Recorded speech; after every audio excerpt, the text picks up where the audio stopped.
এখন আমাদের দেশে কিন্তু ম্যাক্সিমাম স্বামী স্ত্রী কিন্তু ইঁদুর বিলাল, ইঁদুর বিড়ালের মতো। ইঁদুর বিড়াল একটা আরেকটা দেখলে কি ভয় পায় না প্রেম করে? ভয় পায় না? ইঁদুর কি বিড়াল দেখলে ভয় পায় না? পায়। ম্যাক্সিমাম স্বামী স্ত্রীর সম্পর্ক ইঁদুর বিড়ালের মতো। তার কারণ কি? ওই যে পশ্চিমা কালচার, সাদা সাদা কুকুরগুলোর রং লেগেছে। আপনার আমাদের শরীয়তের বিধান হলো, কোন স্বামী যদি স্ত্রীকে অনুমতি দিয়ে রাখে, কি দিয়ে রাখে? অনুমতি দিয়ে রাখে যে আমার যদি এমন কোন গর্হিত কাজ তুমি দেখো যেটাতে তুমি বিরক্ত বা ক্লান্ত, তুমি একেবারে দিশেহারা, সেই ক্ষেত্রে তুমি আমাকে তালাক দিয়ে চলে যাইও। ওইরকম যদি কোনো নির্দেশ স্বামীর পক্ষ থেকে থাকে, তাহলে স্ত্রী কি করতে পারবে? তালাক দিতে পারবে এবং এটা গ্র্যান্টেড হবে। কিন্তু এটা যদি না করে আপনার সংস্কার করে, তাহলে কি হবে? মহিলা ইচ্ছা মতো তার স্বামীর সৎ ধন সম্পদ লুট করে নিয়ে তালাক দিয়ে চলে যেতে পারবে। কি করতে পারবে? তালাক দিয়ে চলে যেতে পারবে। তার মানে পতিতালয়, বুঝেন তো? মানে নষ্ট নষ্ট জায়গা তৈরি করতে পারবে। কি করতে পারবে? এক স্বামীর ঘর থেকে চলে যাবে, আরেক স্বামীর গলায় ঝুলতে পারবে, আরেক স্বামীর গলায় ছেড়ে দিয়ে আরেক স্বামীর গলায় ঝুলতে পারবে। আজকে ইউরোপের যেই কোনো একটা দেশ থেকে আজকে খবর আসছে, ইউরোপের যেই কোনো একটা দেশ থেকে আজকে খবর আসছে, ছেলে হচ্ছে আমাদের বাংলাদেশি, মেয়েটা হলো পাকিস্তানি। মেয়েটা কি 9 বছর সংসার করেছে, একটা ছেলে আছে।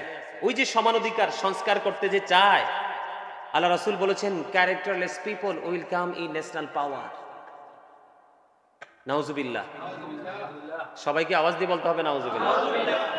আল্লাহ রাসূল কি বলেছেন? Characterless people will come in national পাওয়ার।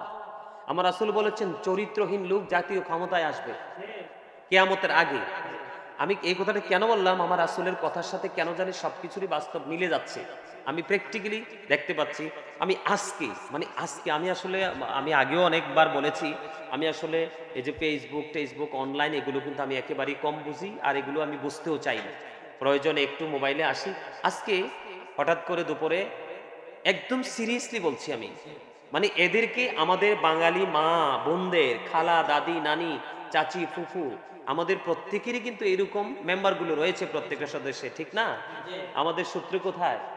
বাবা পেয়েছি, নানা দাদা দাদু, মা পেয়েছি নানা নানুর কাছ থেকে, পাইছি না? তা আপনারাও দেখবেন এখানে আমার সাথে যারা আছেন, আমি কি বানিয়ে বলছি নাকি অতিরিক্ত বলছি নাকি কাউকে মিন করে বলছি? আসলে সত্যিকার অর্থে আপনারা একটু ভিডিওগুলো ভালো করে চেকিং করে দেখবেন। ওই নারীগুলোকে দেখলে মুসলমান মনে হয় না। এবং আমাদের বাংলাদেশের মানুষ কালো হলেও কিন্তু তার চেহারার মধ্যে নূর থাকে, একটা গ্লেজ থাকে, একটা মায়াবী ভাব থাকে। একটা নারীর দিকেও কিন্তু কি নাই, কি নাই, মায়া নাই। তাদেরকে বাঙালি নারী, আরে হিন্দু যে মহিলা আমাদের দেশে আছে, হিন্দুদেরকে দেখতে অনেক ভালো, মানে সুন্দর দেখায়। এই মহিলাগুলোকে একেবারে অসুন্দর লাগছে আমার কাছে, আর তাদের উদ্দেশ্য একেবারে নোংরা। মানে বাংলাদেশটাকে পতিতালয় বানাতে চায়। নারী বিষয়ক সংস্কার কমিশন গঠন করা মানে কি? নারীদের যা ইচ্ছা তা করতে পারবে। ইভেন নারীরা কি করতে পারবে? যা ইচ্ছা তা করতে পারবে। কিন্তু ওই গর্ধবগুলো, ওই সেন্সলেস পার্সনগুলো, ওরা বুঝে না যে নারী এবং পুরুষ জন্মগতভাবে আলাদা, বডি স্ট্রাকচার আলাদা, আমলের সিস্টেম আলাদা, পথ চলার ধারা আলাদা, পোশাক আশাক পরার ধারা আলাদা। প্রত্যেকটা সেক্টর কি ডিভাইড করে দিয়েছে। কি করে দিয়েছে? কোরআন এবং হাদিস, আল্লাহ এবং আল্লাহ রাসূলের বাণী থেকে আমি নারীদেরকে নিয়ে আলহামদুলিল্লাহ, আমি আপনাদের দোয়ায় আমি মা বোনদেরকে নিয়ে অনেক বেশি আমি ঘাটাঘাটি করি এবং অ্যানালাইসিস করি। এই জন্য, কারণ আমার কাছে পৃথিবীর শ্রেষ্ঠ মানুষ হলো, আমার কাছে আমার পৃথিবীর শ্রেষ্ঠ মানুষ আমার রাসূল, তো সেটা আলাদা জিনিস, আলাদা নেয়ামত। কিন্তু আমার যেই বংশ গোত্রের মধ্যে আমার মা কাছে পৃথিবীর শ্রেষ্ঠ হলো, আমার পৃথিবী হলো আমার মা, কারণ তিনি একজন নারী। তারপরে হলো আমার বাবা, তারপরে হলো আদার্স যে ফ্যামিলি মেম্বার, ওরা। এই জন্য আমি নারীদেরকে নিয়ে বেশি। আমি আমার মাকে একটু যদি আমার কাছে একটু নির্বিষ হয়, তারপর আমি ঘরে, আমার মা যদিও বের হয় না, তারপরেও কিন্তু আমি মাকে বিভিন্ন ত্রুটি যদি আমার কাছে মনে হয়, আমি এটা মাকে বলে দিই, বা অন্যান্য আমাদের ফ্যামিলি মেম্বার যারা নারী সদস্য রয়েছে তাদেরকে বলে দিই। এই জন্য আমি যথেষ্ট মা বোনদেরকে নিয়ে পড়াশোনা করি। এই জন্য মা বোনরা কিন্তু পথভ্রষ্ট, এটার জন্য আমি দায়ী তাদেরকে করি না। একদিকে দায়ী হচ্ছে স্বামী, আরেক দিকে হচ্ছে স্বামী অশিক্ষিত। আমি তারা যতই গ্রাজুয়েশন করা হোক, সে যদি সত্যিকারের বিবেকবান না হয়, তাকে আমি শিক্ষিত বলতে পারবো না। আপনাদেরকে মনে রাখতে হবে, প্রাতিষ্ঠানিকভাবে শিক্ষা অর্জন করতে পারলেই কিন্তু মানুষ জ্ঞানী হয় না। আবার প্রাতিষ্ঠানিক শিক্ষা থেকে আপনার আরেকজন দূরে থাকলেই কিন্তু সে বোকা হয় না, জ্ঞানহীন হয় না। বিবেক হলো এটা আল্লাহর দেওয়া এক নিয়ামত, এটা আল্লাহর দেওয়া একটা নূর। প্রত্যেকটা পুরুষের উচিত নারীদেরকে কন্ট্রোল করা, হোক মা, হোক বোন, হোক দাদি, হোক নানি, হোক আদার্স কোনো সদস্য। তো আজকে যে নারী বিষয়ক সংস্কার কমিশন গঠন করার জন্য আবদার জানিয়েছে। কিভাবে? তারা কি আমেরিকা গিয়েছে? না, এই যে মোবাইল নামক অভিশপ্ত সাপ, এটাই কিন্তু মুসলমানকে গুড ক্যারেক্টার সম্পন্ন পার্সন থেকে এটাকে ক্যারেক্টারলেস পার্সন হিসাবে কি করেছে? তৈরি করেছে। এটা কোনটা? এটা যদিও বলে হুজুর আপনি চালান, বিশ্বাস করেন যদি এটা ছাড়া অন্য কোনো কমিউনিকেশনের ব্যবস্থা থাকতো তাহলে আমি অন্যটাই অবলম্বন করতাম। এক পর্যায়ে কিন্তু আমার কাছে এটা প্রেশার মনে হয়, এটা আমাকে প্রেশার ক্রিয়েট করে, এটা আমার জন্য হুমকি, এটা আমার জন্য রিস্ক। কারণ এটা আমার চোখকে, এটা আমার ব্রেইনকে, এটা আমার বডিকে, এটা আমার বিশেষ করে পবিত্র হৃদয়কে পর্যন্ত কলঙ্কিত করতে পারে। কারণ এটার মধ্যে যা আছে সব ইহুদিদের। কার? বেঈমান কাফির মুশরিকদের। আল্লাহ রাব্বুল আলামিন অত্যন্ত কোরআন শরীফে এনশিওর করে দিয়েছেন। আল্লাহ রাব্বুল আলামিন বলে দিয়েছেন, the heretics are the eternal enemy of the believers. ইমানদারদের প্রকাশ্য শত্রু হলো বেঈমান কাফেরেরা। ইন্নাল কাফিরিনা কানু লাকুম আদুব্বাম মুবিনা। আজকে যেই নারীগুলো নারী বিষয়ক সংস্কার কমিশন গঠন করতে চায় আপনার, তারা কি করছে? তারা ইহুদিদের রং লেগেছে, বেঈমান কাফেরদের রং লেগেছে। ওই দেশের মতো, আপনারা জানেন কিনা জানি না, বেঈমানদের দেশে ইউরোপ কান্ট্রিগুলোতে এত অসভ্যতা কেন যে বাংলাদেশের মুসলমান এত পাগল ইউরোপের জন্য আমি জানি না। এক একজনের চিন্তা এক এক রকম। দুইটা জুতা থাকলে একটা নারীর একটা পুরুষের সমান। আসলে কখনো কি নারী পুরুষ কি সমান অধিকার থাকতে পারে? নারী আর পুরুষ কি এক জিনিস? কখনো কি সম্ভব? কোরআন হাদিসে যেহেতু সমান না, তাহলে হ্যাঁ, স্বামীর উপর স্ত্রীর অধিকার আছে, স্ত্রীর উপর স্বামীর অধিকার আছে, আছে না? ভাইয়ের উপর বোনের অধিকার আছে, বোনের উপর ভাইয়ের অধিকার আছে। কাউকে ছোট করে দেখছি না। কিন্তু সংস্কার বলতে কি আপনারা জানেন? জানেন না। খবর আসলো 9 বছর সংসার করার পরে মিনিমাম $98,000, আমেরিকান ডলার, $98,000 নিয়ে এবং তাদের ব্যবসা প্রতিষ্ঠানের যেই হিসাব, এক ব্যাংকিং হিসাব, এইগুলো মেয়েটার কাছে ছিল, এগুলো নিয়ে, তারপরে ডায়মন্ড নিয়ে, গোল্ড নিয়ে, তাদের আরো জমা করা টাকা, তার মানে বাংলাদেশি টাকায় 2-2.5 কোটি টাকার চেয়েও আরো বেশি হবে, এইরকম সম্পত্তি নিয়ে মেয়েটা ইচ্ছে করে ছেলেকে কি করে ছেড়ে চলে গেছে বাচ্চাটাকে নিয়ে। নাউজুবিল্লাহ, আরো জোরে নাউজুবিল্লাহ। আমি এই এক্সাম্পলটা তুলে ধরার পাশাপাশি, যদিও এটা আমার বলাটা ঠিক কিনা জানি না, তারপর আমি বলি, আমার যারা ভাইয়েরা আছেন আমেরিকা বলেন, লন্ডন বলেন, ইটালি বলেন, ফ্রান্স, কানাডা, অস্ট্রেলিয়া, মানে ইউরোপে, মানে সিটিজেনশিপ যারাই নিয়েছেন, আসলে মানুষ পাগল হয়, কিন্তু ওই দেশে যাওয়ার পরে কিন্তু আমার দেশের মানুষ সেকেন্ড সিটিজেন। কি সেকেন্ড সিটিজেনশিপ? ওখান থেকে যেমন ধরেন আমেরিকার মন চাইছে এখন ধরে ধরে পাঠাচ্ছে 35, মানে কি বলবো, মানে কতজন মানুষ যে আসলে ঠিক মনে পড়তেছে না, আজকে খবর পাইলাম যে আমেরিকা থেকে পাঠাই দিছে। তো আপনি সেকেন্ড সিটিজেন বলেই তো পাঠাইছে, যদি আপনি এই দেশে স্থানীয় হতেন আপনাকে পাঠাবার কোনো দুঃসাহস দেখাতে পারতো না। আমি গোটা পৃথিবীর আমার মুসলমান ভাই বাবাদেরকে বলবো, আমার দেশের যারা আছেন, বাংলাদেশের যারা যেই দেশে অবস্থান করতেছেন, ভাই বাবাদেরকে, বিশেষ করে মা এবং বাবা যারা হয়েছেন, অভিভাবক যারা হয়েছেন, তাদেরকে বিনীতভাবে অনুরোধ করব, আপনারা কখনোই, আপনারা বাংলাদেশি যদি হন, বাংলাদেশি মেয়ে, ভালো পরিবার, অসংখ্য পরিবার আছে, নামাজি আল্লাহর পরিবার দেখে বিয়ে করে মেয়েটাকে নিয়ে যাবেন। অন্যান্য দেশে বিয়ে করাবেন না। তার কারণ হচ্ছে, আর এখানে সমস্যা আছে তো, ওই দেশের অধিকারটা এমন যে ইহুদি কালচারটা এমন, চাইলেও বাবা মা কিন্তু ছেলে মেয়েকে শাসন করতে পারবে না। এটা হচ্ছে, এটা মুসলমানের জন্য একেবারে একটা কলঙ্ক। তার কারণ হলো এই আল্লাহ রাব্বুল আলামিন বলেছেন, উইদ্দাত লিল কাফিরিন, কাফিরদের জন্য বিনা হিসাবে আল্লাহ জান্নাত একবারে চিরস্থায়ীভাবে জাহান্নাম বরাদ্দ করে রাখছে। আর উইদ্দাত লিল মুত্তাকিন, মুত্তাকিনদের জন্য আল্লাহ জান্নাত বরাদ্দ করে রেখেছে।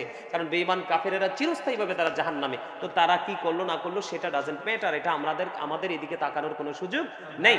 আমাদের তাকানোর সুযোগ হচ্ছে, Islam is not only a religion but also complete code of life. ইসলামটার মধ্যে আপনার আমার পরিপূর্ণ এবং পূর্ণাঙ্গ জীবন ব্যবস্থা রয়েছে। আমরা সেখান থেকে আমাদের জীবন ব্যবস্থাটাকে খুঁজে বের করে আমরা আমাদের ফিউচারকে ব্রাইটনেস করার চেষ্টা করব। যাই হোক, এদিকে যাচ্ছি না। বিষয়টা হলো যে নারী বিষয়ক সংস্কার। আমি আপনাদেরকে বলি যে ইসলাম কি বলে, স্বামী স্ত্রীকে যখনই ডাকবে, আপনার স্ত্রী স্বামীর কাছে আসতে বাধ্য। কি পারবে না, শুধু বাধ্য।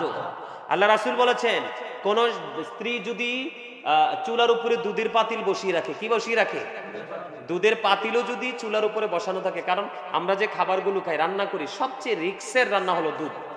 দুধ দুধ দুধ কিন্তু একটু যখন উতরায়, তখন কিন্তু এটাকে কন্ট্রোলিং এ না আনতে হলে পুরোটা কিন্তু উতরে পড়ে যায়। তা আল্লাহ রাসূল আমাদের কি কত বড়, মানে কি একটা এক্সাম্পল দিয়েছেন। রাসূল বলেছেন, কোন চুলার উপর যদি দুধের পাতিলও বসা থাকে, সেই অবস্থায় যদি স্বামী তাকে ডাকে, তাইলে স্ত্রী কি করতে পারবে? দৌড়ে স্বামীর কাছে চলে আসতে হবে। এটা আমার ইসলামের বিধান, রাসূলের কথা।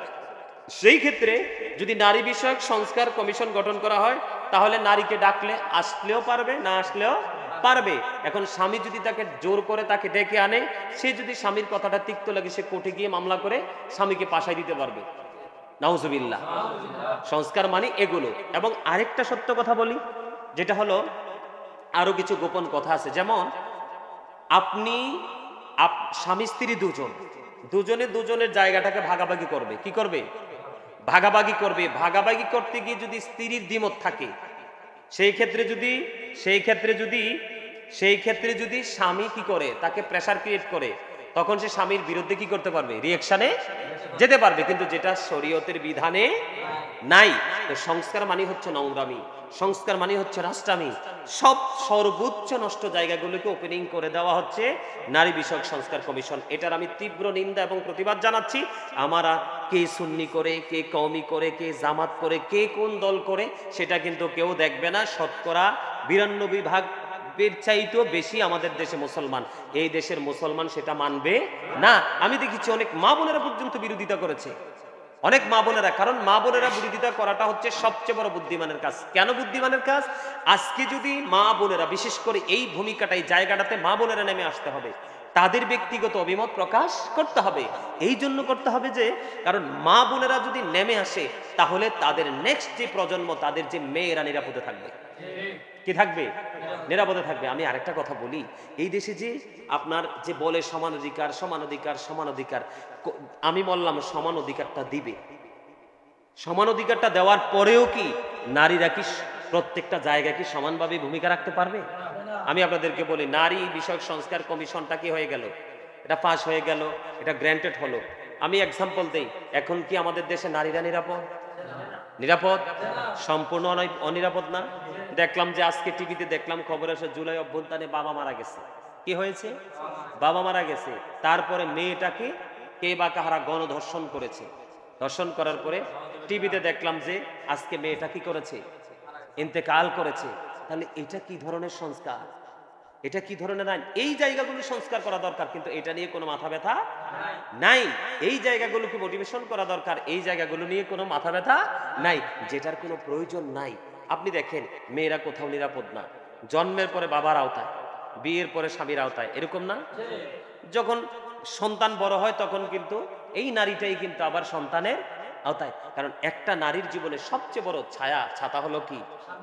একটা পুরুষ। এটা স্বামী হতে পারে, বাবা হতে পারে, ভাই হতে পারে। একটা পুরুষ তার জীবনে কি প্রয়োজন। দেখুন, সংস্কার করার পর তুমি অধিকার ভাগাভাগি করে নিবে, এটা সমাজের মধ্যে, জাতির মধ্যে, বিশেষ করে কোরআন হাদিসের বিপরীত দিক। এটা কোনো মুসলমান মেনে নিবে না। বাংলার কোনো, আমি মনে করি সত্যিকারের বিবেকবান যে মহিলারা, এই মহিলারাও মেনে নিবে না। কারণ এই সংস্কার কেউই চাইবে না। এই সংস্কার যদি হয় ওই ইহুদিদের মতো, কোন দেশের মতো? ইহুদিদের মতো। মেয়েরা যত চাইবে ততই কি করতে পারবে? খারাপ কাজের দিকে যেতে পারবে। ওই ইহুদিদের মতো অনেক বেশি প্রণোদনা দেওয়ার পরেও বাংলাদেশে আর মানুষ বাড়বে। ছেলেরাও চাইলে যেই পথে, নোংরা পথে চাইলে ইচ্ছে মতো হাঁটতে পারবে। তো আল্লাহ কোরআনে কি বলেছেন? অকারনা ফি বুয়ুতিকুন্না ওয়ালা তাবাররাজনা তাবাররুজাল জাহিলিয়াতিল উলা। নারীদের জন্য পর্দা ফরজ। কি? পুরুষের জন্য পর্দা ফরজ।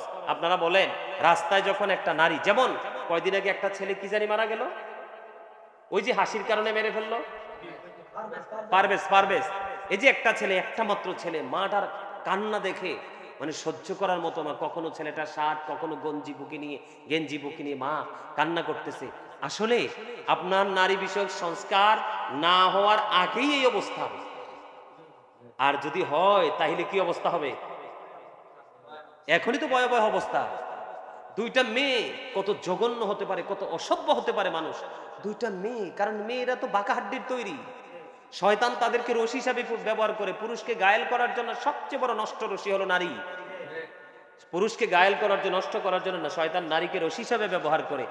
আর সেই দুইটা মেয়ে থার্ড ক্লাস, একেবারে থার্ড ক্লাস বললো আমার মনে হয় কম হবে। কোন ক্লাসে যে নামাব আমি বলতে পারতেছি না। একেবারে থার্ড ক্লাস দুইটা মেয়ে, তুমি রাস্তায় নষ্টামি করতে পারবা?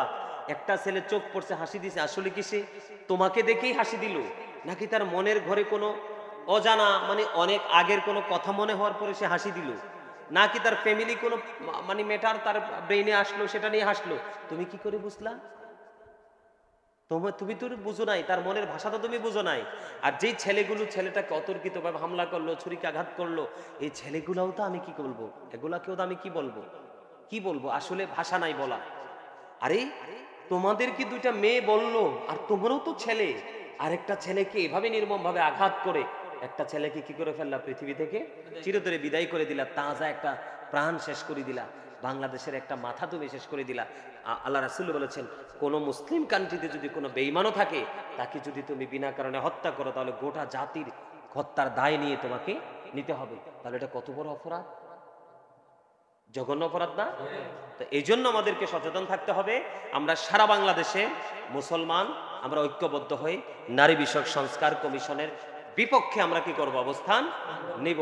আর এই দেশকে আরো বেশি কলঙ্কিত করবে, নাউজুবিল্লাহ। আল্লাহ যেন আমাদেরকে এইসব ধরনের নোংরা সংস্কার থেকে বেঁচে থাকার তৌফিক দান করে। সকলে বলুন আমিন, আরো জোরে বলুন আমিন। কারণ এই মহিলাদের মতলব তাদের চেহারায় দেখা যায়, মানুষের চরিত্র কিন্তু ফুটে ওঠে তার চেহারার মাধ্যমে। কিসের মাধ্যমে? আরে একজন উপদেষ্টার সাথে দেখা করার মতো সাহসগুলোই নষ্ট মহিলাগুলো পাইল থেকে, আমি চিন্তা করি কুল পাই না। মানে এই মহিলাগুলো কিভাবে পায়, তাহলে বোঝা যায় পিছনের হাতটা অনেক বড় না, নষ্ট ভাবে বড়। কোন ভাবে বড়?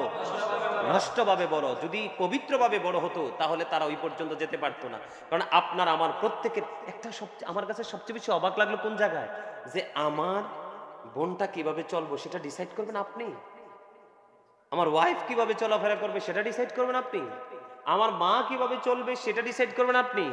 এইটা আমি তো ফ্যামিলির, প্রত্যেকটা ফ্যামিলির নেতা হচ্ছে প্রত্যেকটা পুরুষের, যে নেতৃত্ব দিচ্ছে ফ্যামিলিতে প্রত্যেকটা পুরুষ, তাই না? তো এটা তার ফ্যামিলি নিবে, এই দায়িত্ব তার নেওয়ার দায়িত্ব তার ফ্যামিলির, এটা তো রাষ্ট্রের নয়। হ্যাঁ, আপনি যতই সংস্কার করেন, প্রত্যেকটা মানুষের মানসিকতা যদি সংস্কার না হয়, আপনি সংস্কার করে কোনো লাভ হবে না।